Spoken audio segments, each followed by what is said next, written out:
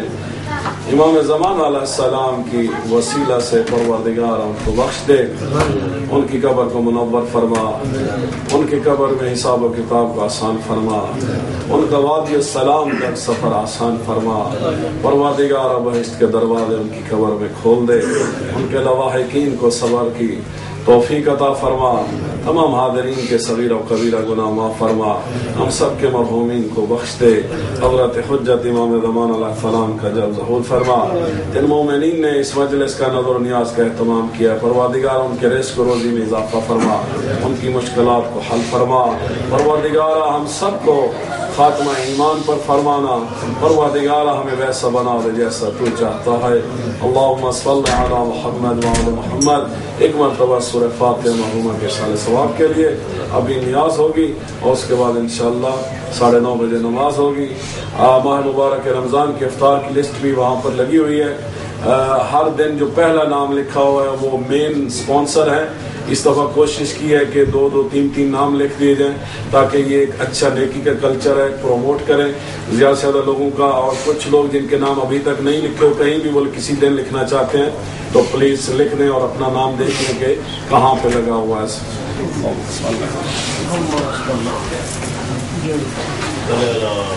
السلام علیکم یا نبی اللہ، السلام علیکم یا رسول اللہ، السلام علیکم یا امام ابی طالب امیر المؤمنین نبی اللہ، السلام علیکم یا فاطمہ الزہرا سیدۃ نساء العالمین، السلام علیکم یا حسن المجتبی، السلام علیکم یا ابا عبد اللہ الحسین وتسعة المعصومین من ذریة الحسین علیہ السلام، السلام علیکم یا صاحب العصر والزمان، السلام علیکم یا امام الانس والجان، عجل اللہ تعالی فرجک، اسلام اللہ تعالی مخرجک ونورک ورحمۃ اللہ وبرکاتہ۔